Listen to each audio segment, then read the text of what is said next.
Hier, nous avons discuté de l'évolution et des étapes de développement jusqu'à présent, en préparation pour une transition future. Nous sommes amenés à élever notre conscience et notre mental pour manifester sur Terre dans une forme surhumaine. Tout au long de l'évolution, la substance inerte est devenue une substance vivante et consciente. Dans les prochaines étapes, cette substance consciente deviendra une substance superconsciente. Nous sommes une âme en développement, une conscience de plus en plus consciente d'elle-même. Cependant, nous utilisons le terme âme d'une manière particulière. Notre âme n'est pas une entité stable, mais plutôt une combinaison de désirs et de choses que nous aimons. Cependant, si nous examinons plus profondément, nous découvrons qu'il y a une personne qui est consciente de quelque chose de plus profond et qui peut décrire ses qualités et ses aspirations. C'est le véritable moi que seuls les plus proches de nous connaissent. Cette partie profonde de nous-mêmes est ce que nous appelons notre âme intérieure. Alors que notre âme superficielle est influencée par les habitudes et les impulsions de notre nature extérieure, notre âme intérieure est la véritable essence de qui nous sommes. C'est cette partie de nous-mêmes que nous devons libérer pour exprimer notre véritable nature. Le texte parle de l'âme vraie et de sa relation avec les couches de l'existence. Il souligne que l'amour, la bonté et la sensibilité semblent provenir d'une source plus profonde cachée derrière ces couches. L'auteur se questionne sur la nature de cette conscience et pourquoi les choses sont mortelles ou immortelles. Il explique que tout dans l'univers est en constante évolution et que les circonstances qui ont donné naissance à quelque chose finissent par changer, conduisant à sa disparition. Cependant, il affirme que l'âme vraie n'est pas née et ne dépend pas de ces circonstances, lui conférant une liberté face au changement. Il décrit l'âme comme une expression de la conscience de soi, indépendante de l'espace et du temps, mais capable de se refléter dans l'espace et le temps. Il mentionne également l'existence d'une interface entre l'âme et le monde matériel, représentée par les couches de la conscience mentale et physique. L'auteur conclut en soulignant l'importance de la croissance de l'âme et de son reflet dans la personnalité à la surface. Il explique que lorsque le corps meurt, la réflexion de l'âme disparaît également, mais il peut y avoir des influences subtiles qui façonnent l'évolution de l'homme à travers les expériences. La croissance des cochers est limitée et les vêtements qu'ils portent ne sont plus adaptés. L'équipe jeune et dynamique prend les rênes, ce qui peut causer une perte d'alignement avec l'âme. Cette perte peut provoquer un choc dans le système, conduisant à une remise en question de ses choix et à un changement de direction. Cette impulsion peut provenir d'un choc intérieur ou extérieur. La croissance de l'âme et de la personnalité est un mouvement lent mais évolutif. Parfois, l'âme décide d'aller plus vite et demande à la personnalité de faire un effort conscient pour développer ses potentialités. Dans ce processus, les mêmes processus de croissance sont amplifiés et condensés en une période plus courte. Cela représente le yoga conscient. Si cette évolution rapide n'est pas possible, la croissance se fait de manière inconsciente. L'évolution consciente et accélérée permet de constater des changements significatifs dans la personne et d'exprimer son potentiel complet. C'est le but de la vie, exprimer la créativité et le potentiel de l'âme jusqu'à ce qu'elle atteigne une expression consciente et parfaite du divin à travers la personnalité. La conscience divine est la direction de l'évolution et nous sommes ici pour exprimer notre connexion avec elle. La façon dont nous définissons le divin détermine notre relation avec lui. Certains le voient comme étant loin et difficile à atteindre, tandis que d'autres le voient comme étant proche et accessible. La façon dont nous percevons le divin influence notre approche spirituelle. Le divin est une présence consciente et libre, qui est simultanément consciente de toutes les possibilités de sa béatitude. Elle peut choisir de mettre l'accent sur certaines de ses possibilités et se les approprier. Par exemple, un écrivain peut choisir d'écrire l'histoire de Roméo et Juliette et de s'identifier à différents personnages. Le divin transcende le temps et l'espace dans sa créativité. La personne décrit l'expérience de l'univers et du temps, où toutes les possibilités se manifestent et évoluent constamment. Chaque expression de l'univers, qu'il s'agisse d'une fleur, d'une montagne ou d'une personne, est une manifestation unique du divin. L'idée centrale est que chaque individu et chaque élément de l'univers est à la fois unique et complémentaire, formant une manifestation diverse et riche du divin. La relation entre l'individu et le collectif est également soulignée, montrant que chaque expression individuelle contribue à la manifestation globale du divin. La nature est complexe et les religions ont des interprétations différentes de notre relation avec le divin. Les religions sont souvent utilisées pour contrôler la société et justifier les souffrances. Cependant, la véritable relation avec le divin est basée sur une expérience personnelle et une ouverture à sa présence dans tous les aspects de notre vie.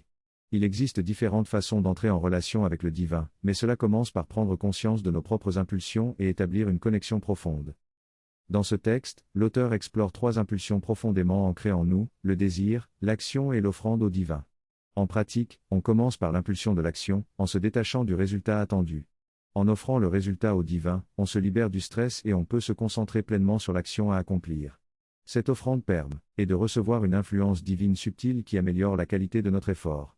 En reconnaissant cette influence divine, on se consacre à elle et on devient un serviteur du divin. Ainsi, on entre dans une dynamique où l'action devient une occasion de manifester le divin à travers nous. Lorsque l'âme humaine se donne joyeusement et s'immerge dans la conscience divine à travers diverses activités, elle atteint l'union avec le divin. Cette union se manifeste à travers trois aspects, le yoga, le pouvoir du désir et la relation complète avec le divin. En tournant nos émotions vers le divin plutôt que de s'attacher aux formes et aux circonstances, nous transformons la colère en amour. Cette relation avec le divin nous permet d'expérimenter un jeu où tout est caché et révélé pour nous conduire à des profondeurs plus intimes. L'histoire des gobis qui se transforment en différents états représente le processus de transformation de la conscience dans l'évolution de la nature. Finalement, lorsque l'âme humaine se rappelle de son but, elle peut être touchée par la flûte du divin et oublier momentanément ses activités pour se tourner vers l'amour divin. Cette histoire raconte un voyage profond et symbolique à travers le don de soi et l'amour divin. Le protagoniste se remémore avoir oublié quelque chose d'important, mais ne sait pas exactement ce que c'est. Il se met alors à chercher et est attiré vers une source de musique cachée dans la forêt. À chaque fois qu'il se sent fatigué, la source se montre pour le renouveler dans sa quête. Petit à petit, il découvre les profondeurs de la béatitude et de la félicité cachées dans la forêt. Les groupies qui le suivent s'arrêtent pour se laver dans une rivière, laissant leurs vêtements en arrière. L'écrivain prend alors ses vêtements, symbolisant les péchés et les vertus, nous libérant de nos limites et nous permettant de réaliser notre véritable relation avec le divin. Les groupies dansent avec le protagoniste, chacune vivant une expérience unique avec lui. Leur danse exprime une harmonie parfaite, libre et ouverte à la conscience divine. Ce récit révèle les différentes facettes de notre évolution à travers le don de soi, l'amour, l'observation de soi-même et la conscience divine. Dans ce texte, l'auteur évoque le dialogue avec la connaissance du yoga et la façon dont les choix sont faits sans arrogance. Il souligne que la science devient une perception des travaux de l'intelligence divine. Il mentionne également l'importance de nourrir notre corps physique et nos émotions, ainsi que de chercher la perception de la beauté divine. L'auteur discute ensuite de ce que nous emporterons avec nous lorsque nous quitterons cette vie physique, et que cela devrait nourrir notre âme. Il décrit ensuite trois mots pour décrire les qualités du divin, la vérité, le sens du sacré et la beauté, qui se manifestent dans toutes les formes. L'auteur encourage à faire grandir ces trois choses dans nos vies et à entrer en relation avec ce qui nous donne un nouveau sens à notre âme. Il souligne aussi qu'il n'est pas nécessaire d'abandonner certaines choses dans la vie pour entrer en relation avec le divin, mais plutôt de les consacrer et de reconnaître les joies et les satisfactions qu'elles peuvent apporter. En fin de compte, il prône une purification à travers ce contact avec le divin. En résumé, l'auteur explique que la géologie lui procure une grande satisfaction et une joie sans effort. Selon lui, le contact avec le divin devrait être facile, mais souvent la perception de séparation et d'habitude nous empêche d'entrer en contact avec ce divin.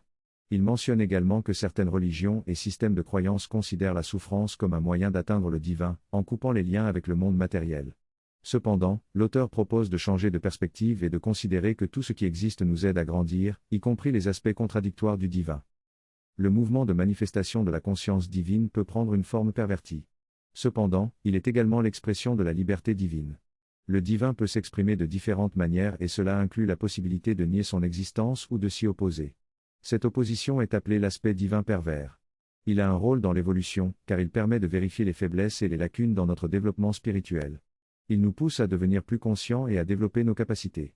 Il est important de considérer que même si nous préférons les aspects positifs, les aspects négatifs peuvent aussi être utiles dans notre croissance.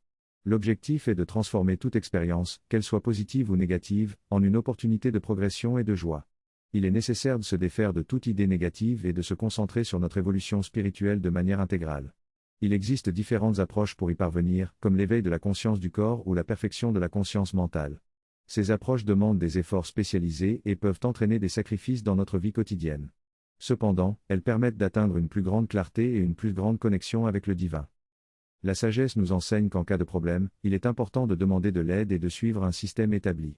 Les enseignants sont essentiels pour comprendre ces problèmes, car ils ont passé des examens et sont formés pour cela.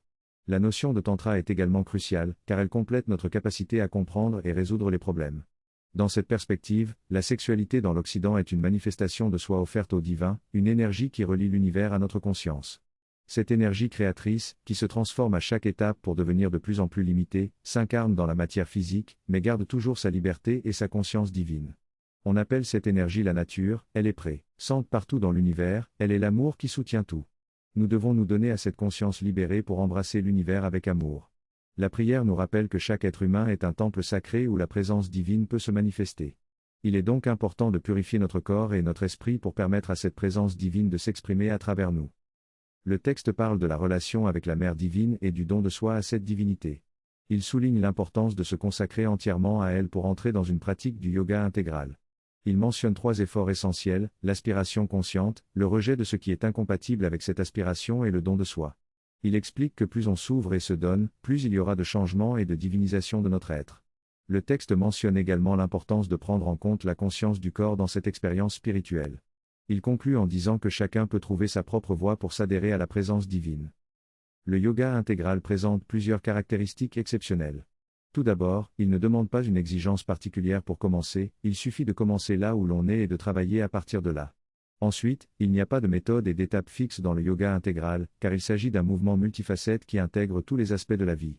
De plus, le yoga intégral ne rejette aucune activité de la vie, au contraire, il est inclus dans toutes les activités et peut être pratiqué à n'importe quel moment. En pratique, le yoga intégral consiste en 2 directions, la réalisation de notre être psychique et l'ascension de la conscience. Ces 2 mouvements sont complémentaires et nécessaires pour une transformation complète et intégrée de la conscience. Le yoga intégral ne suit pas de méthode exclusive, mais utilise différentes pratiques en fonction des besoins de chaque individu. Cela permet d'éviter les explosions de difficultés lorsque les chakras sont éveillés trop rapidement. Le texte parle de l'éveil de la Kundalini et de la purification nécessaire avant qu'elle puisse être activée sans danger. Il explique que la Kundalini est une énergie consciente et suprême qui descend du chakra du cœur vers le bas, purifiant progressivement les différents niveaux de conscience. La purification permet l'ouverture des chakras et l'ascension de l'énergie Kundalini. L'auteur souligne l'importance de la purification de la conscience et de la manifestation du divin à travers cette ascension. Il mentionne également que la Kundalini est contrôlée et dirigée, et qu'elle ne présente pas de danger tant qu'elle est sous contrôle.